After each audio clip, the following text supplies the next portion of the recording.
Why does Penn Law have a goat as its mascot? Well, this isn't just any goat. It's a magical one-horned goat from Chinese legend called the zhe. It helped out an ancient Chinese minister of justice. When he couldn't figure out how a case should be decided, he'd ask the goat, and it would butt whoever was guilty. Convenient, right? But the framers of the Constitution didn't have any magical goats, as far as we know. So they relied on other things to help trials come out right. They relied on the jury, and lawyers, and rights for defendants that helped protect them.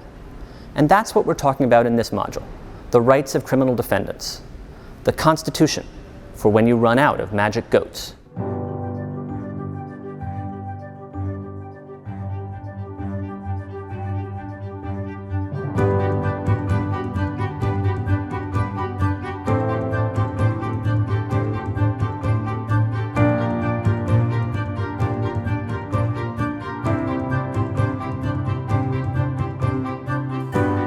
Mapp knew her rights, and she was willing to raise them.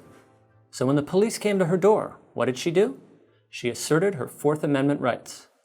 You might think that after the First Amendment we're on to the Second, but we're skipping around a bit. So back to Dalry, or Dolly, as she likes to be called.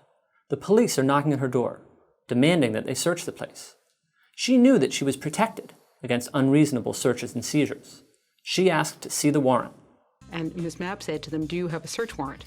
Most of us have learned about search warrants from TV or the movies, but a warrant actually comes from the Fourth Amendment. A search warrant must be very specific about what is to be searched, where is it going to be searched, and who is going to be searched.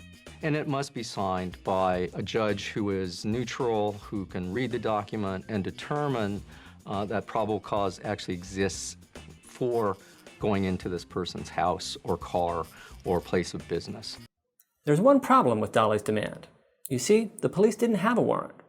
They'd gotten a tip that a bombing suspect might be hiding in Mapp's house, but they didn't get a warrant. They came in anyway and waved around a piece of paper they claimed was a warrant. Dolly Mapp grabbed it, tried to hold onto it. She tried hiding it inside her shirt. The police took it back. They didn't find any bombing suspect, but they did, pretty much by chance, find a trunk that had belonged to a former tenant. Inside that trunk, they found pornography, and the state of Ohio decided to prosecute Mapp for possession of that pornography. Nowadays, by the way, possessing pornography inside your home is protected by the First Amendment, but the Supreme Court hadn't yet decided that. The Fourth Amendment was adopted to prevent precisely this sort of arbitrary invasion. No one doubted that the police had violated Mapp's Fourth Amendment rights. The question was, what would the remedy be? What the court announced in Mapp is what's known as the Exclusionary Rule. Evidence that's obtained in violation of the Fourth Amendment cannot be used by the government in a criminal prosecution. But does this make sense? It helped Dolly Mapp, but only because, quite by chance, she had illegal material in her house, unrelated to what the police were looking for. And also, not by chance, the authorities decided to prosecute her in what looks like an abuse of power and an attempt to punish her for asserting her rights. So it helped her that they couldn't use the seized material as evidence, yes. But what if that trunk hadn't been there? The exclusionary rule wouldn't have done anything for her then. The exclusionary rule protects guilty people. That doesn't make it exceptional among constitutional rules. We often protect the rights of guilty people. Sometimes this is because we're not sure of their guilt, and we think that some protections are necessary to promote a fair trial or an accurate verdict. In other cases, perhaps more, it's because the guilty are the first line of defense for the innocent. If guilty people, bad people, don't get these rights, then maybe the innocent won't either. Maybe the government will just designate them as bad and say they aren't entitled to any rights.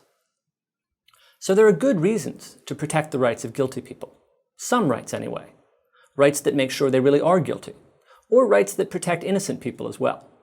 But the interesting thing about the exclusionary rule is that it doesn't seem to do either of those things very well. It excludes relevant evidence, so it doesn't contribute to the accuracy of a verdict. And it almost only protects the guilty. It protects the innocent to some extent, because the police are less likely to wantonly break into your house if they know they can't use whatever evidence they find. But that's small consolation if they do. So maybe, instead, we should focus more on how to compensate innocent people, maybe by making the police pay them money. There are two things to think about here. If we focused more on compensating innocent people, we'd think about Fourth Amendment rights not as protection we give to guilty people that somehow maybe indirectly benefit the innocent. We'd think about them as rights that benefit the innocent directly. And people generally might be more enthusiastic about those rights. Judges might be too. We might get broader Fourth Amendment protection. Rights are affected, at least a little bit, by the cases they get raised in. And when the focus of the Fourth Amendment is the exclusionary rule, the only time judges see that right is when a guilty person is trying to have evidence excluded. There's a pressure, surely, to let that relevant evidence in. Or at least, the police tend to be the more sympathetic side. And that's perhaps why courts have come up with a number of exceptions to the Fourth Amendment's protections. If, on the other hand, the typical Fourth Amendment case featured an innocent homeowner whose rights had been violated for no good reason, the pressure would go in the opposite direction. That might expand our rights, the rights of the innocent. And I want to end by talking a bit more about one of those exceptions. The Fourth Amendment doesn't protect you, the Supreme Court has said, if you give information to a third party, and the police then get that information from them. You can see how that exception makes sense, I think. The Fourth Amendment is supposed to protect your privacy, and if you share information with someone else, you can't really expect it to be private. But what's interesting here is how technological change affects that analysis. It used to be, if you didn't want anyone to know where you were going or what you were reading, you could hide that information pretty easily. Just don't tell anyone. Wear a baseball cap. Pay cash for your books. So you could maintain a fair amount of privacy and still lead a normal life. But the way we live now, it's not so easy. If you carry a cell phone, your phone company knows where you've been. If you read your news on the internet, your service provider knows what you read. If you buy books from Amazon, they know. If you use a store's discount card, they know what you buy. And the government can learn all of those things without any Fourth Amendment protections. So you can still keep things secret, but it's a lot harder. You're not leading quite as much of a normal life anymore when you give up your cell phone and your internet usage and your store discounts. So the balance between privacy and government knowledge has changed, not because anything in the Constitution changed, but because a rule that the court created is working differently in today's world than it did 20 years ago, which might make you wonder whether it's time to reconsider that rule. Some states have, with respect to cell phone tracking at least. Will the Supreme Court? We'll have to wait and see.